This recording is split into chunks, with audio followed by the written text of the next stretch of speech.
Chère Madame Mouna, à vous la parole. Merci beaucoup, mademoiselle Ekram, et un remerciement exceptionnel pour votre assistance, votre collaboration et tout durant toutes ces webinaires et ces formations continues au profit de nos chers lauréats. S'il vous plaît, veuillez respecter la discipline pour qu'on puisse enregistrer le webinaire et pour que tout le monde puisse le consulter à tête reposée et reprendre des séquences même si des fois je parle vite et tout, parce que je suis soumise à la PowerPoint, parce que la diaporama qui des fois accélère le passage par les slides, j'ai pu vérifier ce problème technique, j'espère que ça va être remédié. Donc, avant de recommencer cette deuxième séance sur le programme national ou bien le plan national de détection précoce du cancer du sein et du col, eh bien, j'ai consulté quelques questions en parallèle que je ne vais pas aborder maintenant, mais j'ai une petite surprise pour vous. C'est que, en ce qui concerne les questions qui ont une relation avec les IST, la grossesse et l'accouchement et tout, eh bien, on a avec nous une spécialiste. Je vais donner la parole à mademoiselle Ikram pour la présenter, pour qu'il vous donne le rendez-vous, comment elle va procéder pour vous donner toutes les informations. Mademoiselle Ikram, à vous la parole. Je vous remercie, Madame Mouna. Je suis également contente parce que tout simplement maintenant, je vais devoir céder la parole à notre chère professeure, Madame Najet Bousta, enseignante permanente également à l'ESPIT Tétouan. Madame Najet Bousta, à vous la Madame, parole. à vous la parole, veuillez activer le micro.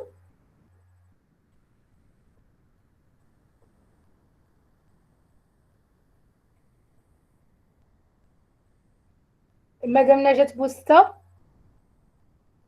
vous êtes là? Je crois qu'elle est là avec nous, ou juste elle a besoin d'un peu de temps pour activer. Madame Najet Bousta.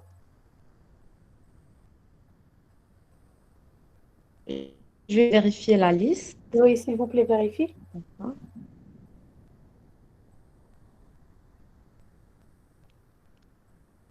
Madame Najet Bousta, Oui, oui, je salam vous prie. alaikum. Wa alaykoum Allez-y. Oui, salam, Madame Najet ça Bousta. va, Oustada Mouna, Ça va, mademoiselle Ekram, Najet? C'est un honneur مرحبا de بك البنات, ça Madame va, كلشي مزيان, les c'est un participantes. grand honneur de vous Merci avoir. beaucoup pour هاد l'effort الكبير اللي كديروا. Merci أستاذة إكرام. Donc, C'est un كما honneur, قالت Madame أستاذة منى, Najet Bousta, تكوني معنا. merci mademoiselle, الله يجازيك بخير, برافو عليك زعما لينوفاسيون وداك الشيء ما عندي ما يتسالك. لا سيونس كانت اكسلونت, تبارك الله عليكم. Donc, tout ce qui concerne la grossesse et pathologie, infection, donc, des tutoriels sur YouTube. Je suis en train de préparer le cours des IST et grossesse sous forme de tutoriel. Inch'Allah, غادي نبارطاجيه مع البنات. Ou si jamais كانوا des discussions, on va je vous prévoir une réunion là, comment faire pour leur passer le message directement. شكرا بزاف. Merci à vous, Madame Najat. On vous remercie énormément pour nous avoir honoré de votre présence aujourd'hui à l'occasion de ce webinaire animé par Madame Mouna, qui ne cesse à son tour de fournir ses efforts. On vous remercie énormément, Madame Najat. Vous êtes toujours la bienvenue. Merci beaucoup, mademoiselle, merci. Bon courage, Oustada Mouna. Merci beaucoup, Madame Bousta, et merci pour cet éclaircissement au profit de nos chers lauréats et lauréates. Donc, je viens de voir les messages. C'est surtout, ça se déroulait sur grossesse thématique, grossesse et IST, qui n'était pas la thématique d'aujourd'hui, mais c'est Madame Najet qui va se charger de cette thématique-là. Elle va vous envoyer les tutoriels, les vidéos, les présentations. Elle est en train de travailler sur ça. Donc, ne vous inquiétez pas, je vous rassure par ça. Et merci beaucoup pour l'éclaircissement de l'énorme plaisir que vous nous avez fait avec votre participation. Eh bien, je vais entamer maintenant la formation continue en ce qui concerne le plan national de détection précoce du cancer du sein et du col. Est-ce que vous suivez? Est-ce que l'écran il est partagé? Oui, on voit bien l'écran. Je vous prie uniquement, Madame, s'il vous plaît, d'agrandir l'écran D'accord. en cliquant Je suis sur en train le d'essayer. diaporama. Merci. D'accord.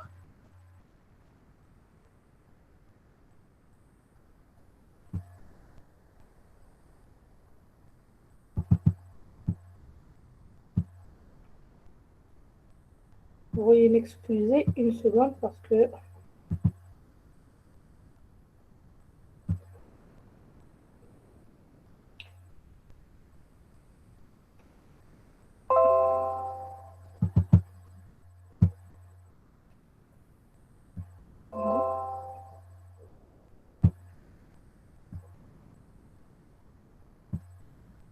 Est-ce qu'il est grand maintenant? Est-ce que vous pouvez le voir? Maintenant, c'est bon, oui. C'est bon? Merci. Donc, d'accord, on commence pour le plan national de détection précoce du cancer de sein et du col, bien évidemment.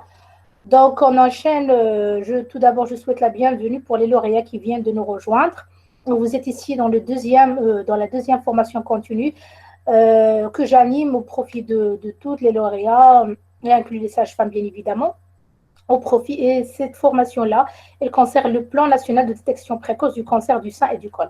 Eh bien, les compétences attendues des professionnels de santé dans la détection précoce du cancer du sein et du col, eh bien, tout d'abord, ces compétences-là, les professionnels de santé, ils doivent les avoir afin qu'ils puissent réussir la prise en charge du cancer du sein et du col. Eh bien, tout d'abord, ils doivent promouvoir des attitudes et des pratiques favorables à la détection. Quand on parle d'attitude, on parle de quelqu'un qui est d'accord avec la chose, qui éprouve, qui est d'accord avec le geste et tout, et qui éprouve une attitude positive afin de prendre en charge ce cancer-là et tout.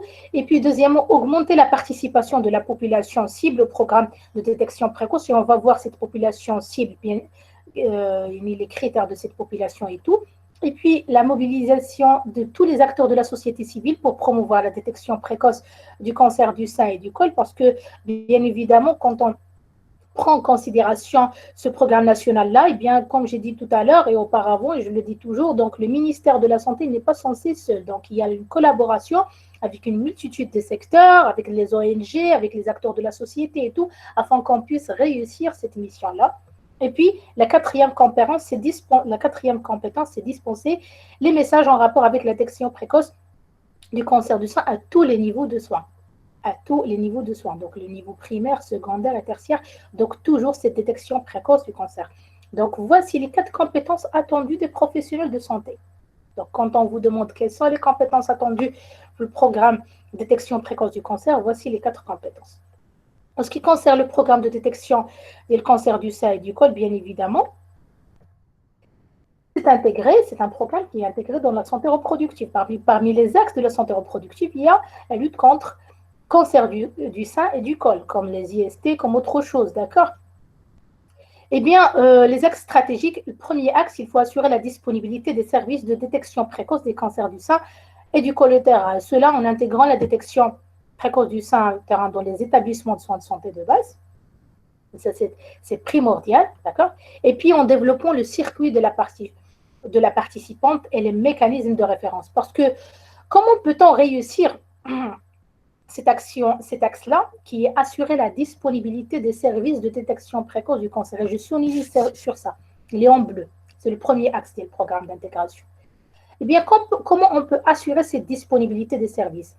Donc, quand on dit la disponibilité des services, il faut faciliter l'accessibilité. Il faut intégrer la détection précoce dans tous les établissements. Et c'est ce qui est déjà fait dans notre système national. Il y a déjà l'intégration. Si jamais on vous demande comment le programme national, quels sont les axes, comment il a pu assurer la disponibilité des services de détection précoce, comment il a pu assurer cette disponibilité? Eh bien, en intégrant la détection précoce des cancers du sein et du col utérin dans les établissements de soins de santé de base. Aussi, en développant le circuit de la patiente et les mécanismes de référence et de contre-référence. Parce que quel est notre rôle à nous, comme professionnels de santé, dans cette détection de précoce? Tout d'abord, bien évidemment, la gouvernance ou la mission du système, de la gouvernance du ministère de la Santé, c'est qu'il a introduit ces services-là. Mais notre rôle, nous, en tant que professionnels de santé, c'est développer le circuit aussi, c'est participer au développement du circuit de la patiente. Ça veut dire on recrute la patiente, on recrute la participante, on fait le dépistage. On fait premièrement le dépistage par l'éducation. On recrute ces femmes-là, d'accord? Et quand on les recrute, par l'éducation aussi, par l'IVA, le test d'IVA, par la palpation en ce qui concerne le cancer du sein, par l'IVA en ce qui concerne le HADA, et dès qu'on a ce dépistage positif, alors là, on a deux populations, dépistage positif, population dépistage négatif. Ceux qui ont un dépistage négatif, on va leur demander un rendez-vous et un contrôle, je vais le citer plus tard. Et ceux qui ont un dépistage positif, on va le référer. Parce que, premièrement, dès que la patiente qui dit qu'elle dit telle fois, qu'elle dit معرفة شيء. Donc, في الأول كيخصنا نانتيغريوها، في الأول كيخصنا نغوكروتيوها، le recrutement. Et puis tout d'abord, le circuit, باش تمشي من le niveau 1, le centre de référence, et puis le centre de référence, le niveau 3. Et c'est très important, c'est pour ça que je me suis arrêtée pour expliquer ça. Le deuxième axe, c'est assurer la qualité de l'offre de soins. Donc, premièrement, assurer la disponibilité des services. Et j'ai dit comment on peut assurer. Mais maintenant, comment on peut assurer la qualité de l'offre de soins? Bien, tout d'abord, en développant les compétences des professionnels de santé. Comment développer ces compétences? En faisant des formations continues. D'accord? En faisant des formations continues au fur et à mesure pour que ces professionnels puissent avoir l'aptitude et la compétence pour prendre en charge détection précoce du cancer du sein et du col. Et puis, en mettant en place les normes de qualité en matière de prise en charge diagnostique et thérapeutique. Les normes en qualité, quand on parle de normes de qualité, parmi ces normes-là, c'est la standardisation du protocole, comme on a vu les IST précédemment. Donc, parmi les normes de qualité, c'est la standardisation. C'est les algorithmes. Quand on a cette standardisation, ça c'est une norme de qualité. Ça veut dire la même manière dont on traite les établissements de soins de santé, on traite tous les établissements sanitaires.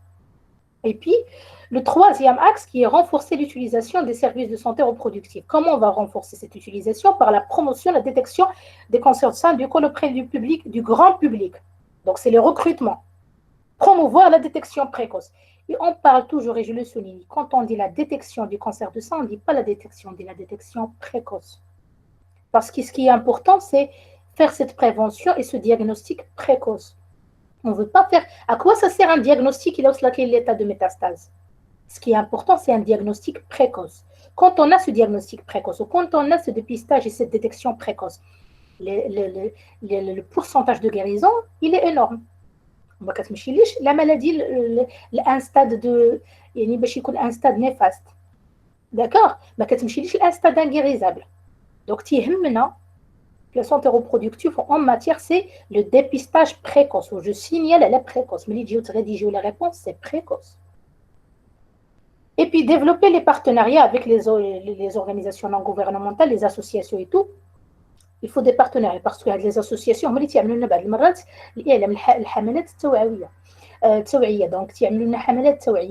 tu recrutes les femmes, la radio aussi, des fois des missions comme ça, et on sollicite l'énorme effet qui est fait par notre association, toutes les associations des sages-femmes, entre autres la MSF.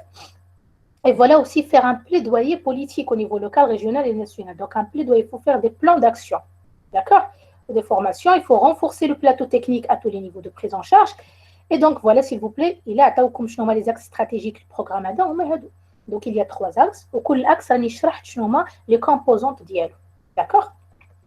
Donc l'objectif du dépistage du cancer, dépistage précoce, s'il vous plaît, du cancer du sein. Donc pourquoi on détecte précocement? Quel est cet objectif-là? Le dépistage.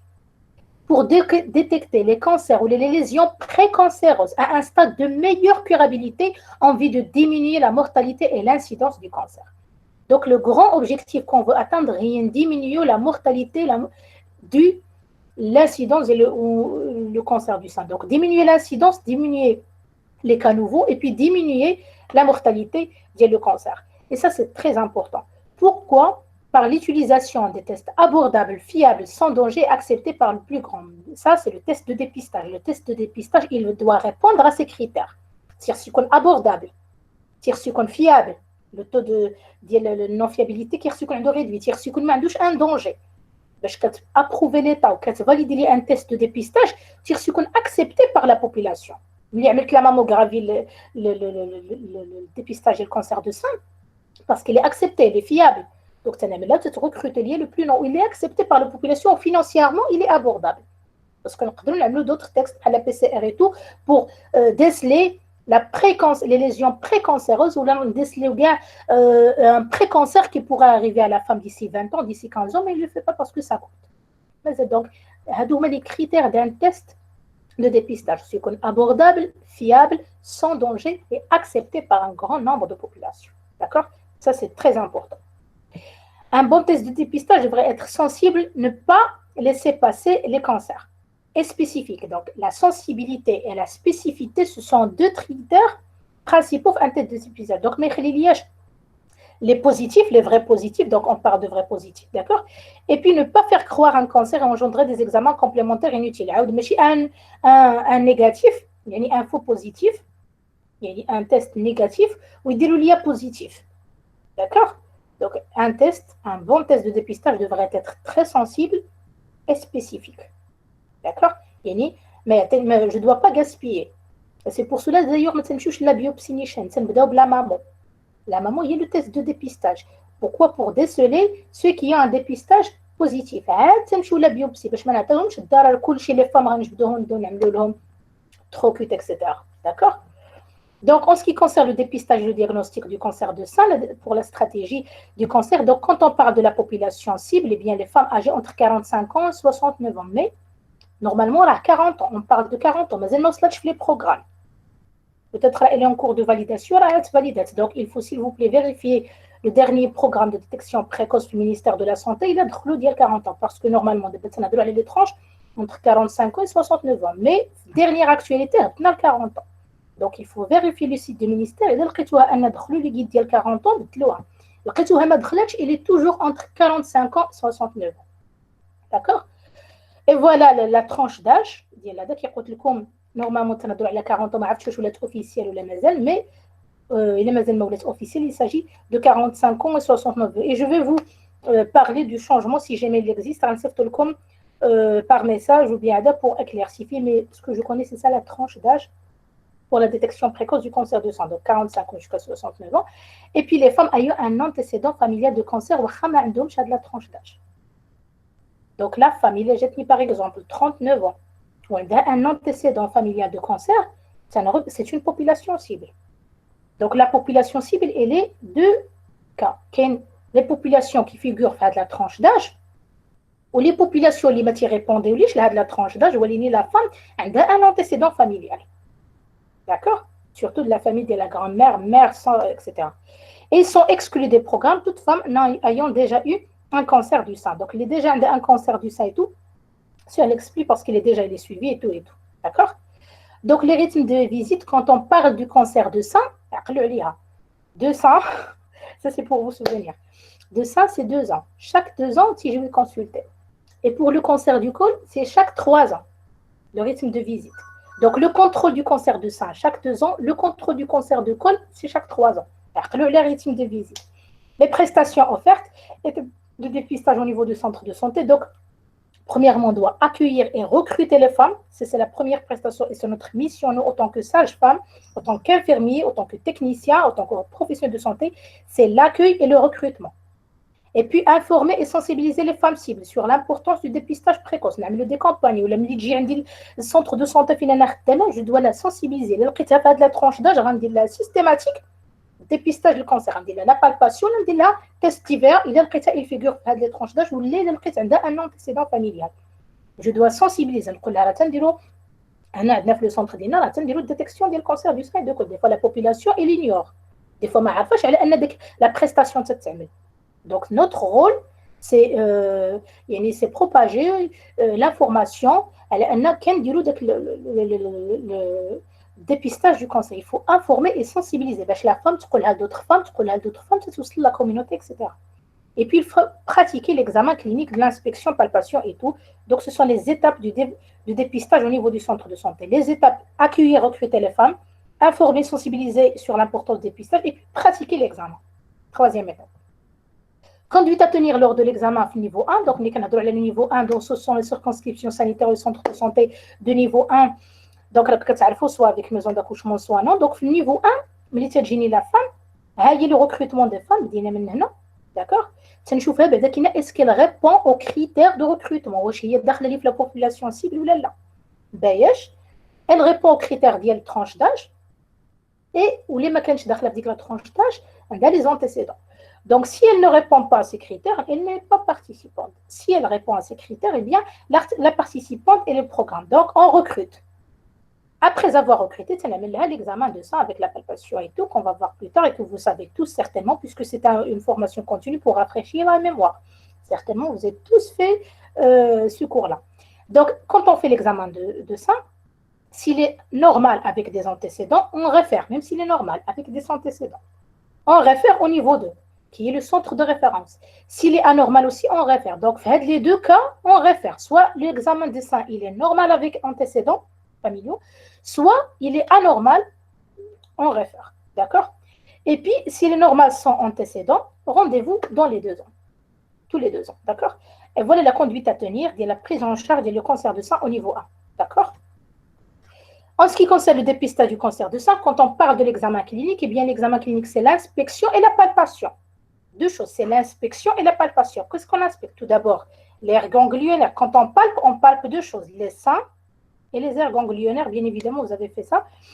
Les 3 positions, donc la femme debout avec les bras tendus, comme vous voyez, les femmes debout avec les bras sur les manches, et puis l'élévation des bras, et on fait la palpation que vous pouvez avoir. Je pourrais vous donner des tutoriels, et certainement vous l'avez fait sur les femmes et tous, comme vous êtes tous des lauréats, et des professionnels de santé, Inch'Allah, le concours, ou rejoignez ou la communauté sanitaire. Les symptomatologies cliniques du cancer, je ne vais pas trop tarder. Donc, le signe révélateur, bien évidemment, c'est la tumeur, 80% des cas. Le cancer de sein n'est généralement pas douloureux, malheureusement, et comme vous le savez, donc la douleur existe le 1 c'est le 15%, mais il n'y a pas douloureux. C'est ce qui est grave. C'est pour cela les femmes ne le sentent pas, le banalisent. La malignité est évoquée devant une tumeur dure, c'est ce qu'on dure, une tumeur, voilà, comme vous voyez ici, est irrégulière. La tumeur, c'est ce qu'on déchecté, machine irrégulière, rétractile avec les abdos, avec les adénopathies auxiliaires ou bien subclaviculaires. Donc les adénopathies et tout qui accompagnent le cancer. Le cancer du sein peut se manifester par des grandes modifications cutanées ou aéromanuaires, des fois l'écoulement, des fois l'ulcération, rétraction, l'écoulement mallonaire, les lésions eczématiques, la rougeur comme vous voyez ici. D'accord? Donc, on a la nodule qui est là. L'autre femme. Donc, parfois, le cancer se révèle par une adénopathie axillaire isolée, juste une adénopathie, ou un écoulement mallonaire hématique unilatéral. Donc, surtout, le cancer, il est évoqué surtout mais il est unilatéral. D'accord? Des fois, on peut soit unilatéral, soit bilatéral. La classification TMN, ce n'est pas trop notre spécialité, mais je vais passer sur cette classification TMN, mais la palpation là. Donc, il est quand on dit tumeur, T, ça veut dire tumeur, elle détermine la taille de la tumeur. Donc, il est quand on dit T0, ça veut dire tumeur indécelable, max, ça n'est pas palpable. Quand on dit T1, ça veut dire une petite tumeur. T2, T3, T4, ça veut dire une grande tumeur avec des critères aux fonctions médicales. Ce sont les médecins qui classifient ça et les spécialistes. Donc, ça y est pour la classification TMN. T, il y a la tumeur, c'est ce qu'on a 0 ou la 1 ou la 2, attention, d'après la taille de la tumeur. N, il y a la nodule, c'est après la présence ou non de ganglions. Donc, il y a qu'un N0, mais qui est les ganglions. N1, qui est les ganglions satellites de la tumeur. N2, il y a les ganglions à distance du premier site de drainage. M0, il y a la métastase. Donc, M0, pas de métastase. Vous voyez, M1, Allah yahfadna wa yahfadkom, yahfad les musulmans, présence de métastase. Et voilà. Donc, il existe d'autres classifications quand on parle de TNM. Donc, premièrement, nodule, bien évidemment. Donc, N, c'est le nodule. Donc, premièrement, la tumeur, et puis le nodule, et puis la métastase. Donc, la tumeur, c'est la classification IMAT0, la tumeur n'est pas décelable. Il n'y a la maman. T1, petite tumeur radienne. Et puis, pour le nodule, soit la présence du nodule ou pas. Et puis, pour la métastase, soit qu'il y a la métastase ou la. Donc, la classification. Le diagnostic du cancer de sein, à qui s'adresse le diagnostic? Donc, toute femme qui avait un dépistage positif. Mais c'est le diagnostic, non? Donc, il y a deux populations. Il y a les femmes qui ont un dépistage par la maman ou par la palpation. Ou ont dépistage positif. Recruter les dépistage positif. La palpation au centre du niveau 1 de la sage-femme. Donc, le dépistage, la femme référée, c'est le circuit de référence vers le niveau 2. D'accord? Et là, où se fait le diagnostic au niveau du centre de référence de santé reproductive. Donc, c'est le centre de référence de santé reproductive qui donne le diagnostic. Par qui? Par le gynéco, le radio, l'anatome. Donc, ce sont les spécialistes qui font le diagnostic. S'il vous plaît, la sage-femme ne fait pas le diagnostic. On fait le recrutement, on fait la prévention, on fait l'éducation, on fait le dépistage. Ce n'est pas du diagnostic. Personne qu'on a fait l'émission, les rôles, les compétences. Mais qu'est-ce qu'on fait? On fait la référence. Donc, nous avons la fiche de référence ou le circuit de patient, le centre niveau 2, le diagnostic par le gynéco, le spécialiste, le médecin, etc. D'accord? Donc, quels sont les moyens de diagnostic? L'examen clinique par le professionnel, la mammographie. Mais s'il vous plaît, la mammographie, des classifications. Donc, ACR 4, 5, ACR 6, la mammographie, elle ne confirme pas le diagnostic. Donc, la mammographie, juste, la photo, c'est un cliché radiologique qui a une certaine classification. On classifie quand on a ACR5 ou ACR6, on procède la biopsie. Et des fois, la mammographie, la ACR3 ou la le contrôle. Ça fait donc ça peut négatif. Donc, la mammographie ne confirme pas le diagnostic, s'il vous plaît. Le diagnostic, il est confirmé par la cytologie. La cytoponction, la tumeur, la biopsie, les examens laboratoires, donc c'est la biopsie. C'est les examens laboratoires, là, n'a pas été confirmé qu'il y a un cancer ou là. S'il vous plaît, retenez ça. Le diagnostic. Le diagnostic, c'est médical, ce n'est pas le rôle de la sage-femme. On a la référence, on recrute le dépistage auquel on a le centre de référence. Le diagnostic, il se fait par la mammographie, mais il n'est pas confirmé par la mammographie. Il est confirmé par la biopsie, s'il vous plaît. Donc, voilà le niveau 2, les étapes du diagnostic. Donc, les étapes de dépistage au niveau 1, les étapes du diagnostic, c'est le centre de référence de santé reproductive. Donc, la participante référée, bien évidemment, on ne prend le centre de référence que les participantes qui sont référées, c'est le circuit de référence. Donc, c'est une chose normale avec des antécédents. Il est quand normal avec des antécédents, on fait la mammographie. Il est quand anormal, la mammographie, ou la mammographie, des fois, elle est complétée par l'échographie. Quand la femme elle est jeune et tout, elle a mis l'échographie pour complètement, parce que la femme jeune, c'est qu'on a les seins encore, ils sont de grande taille, et tout. Donc, c'est complété l'échographie.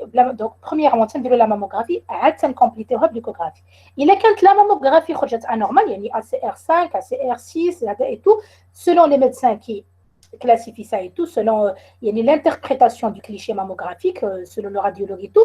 Donc, il est quel le cliché anormal? Les examens complémentaires, c'est l'histopathologie. Donc, la ponction lombaire à la zone parce que la mammographie elle sert aussi parce que la zone fin qu'il y a la tuméfaction ou parce que guider le spécialiste parce qu'il la ponction, la ponction, la biopsie.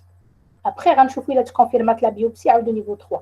Bien évidemment, il est quand le norme la femme référer le centre de référence ou quand l'examen est normal, le cliché est normal, il n'y a rien, donc rendez-vous tous les 2 ans. Donc, elle dit les étapes de diagnostic, rendez-vous tous les 2 ans. Quand anormal ou les quand normal avec antécédent, on procède à la deuxième étape. Quand normal, rendez-vous tous les 2 ans. Et voilà le circuit Camel. Donc, le niveau 1, quand vous voyez ici, c'est au niveau des centres du niveau 1. Le niveau 2, c'est le centre de référence.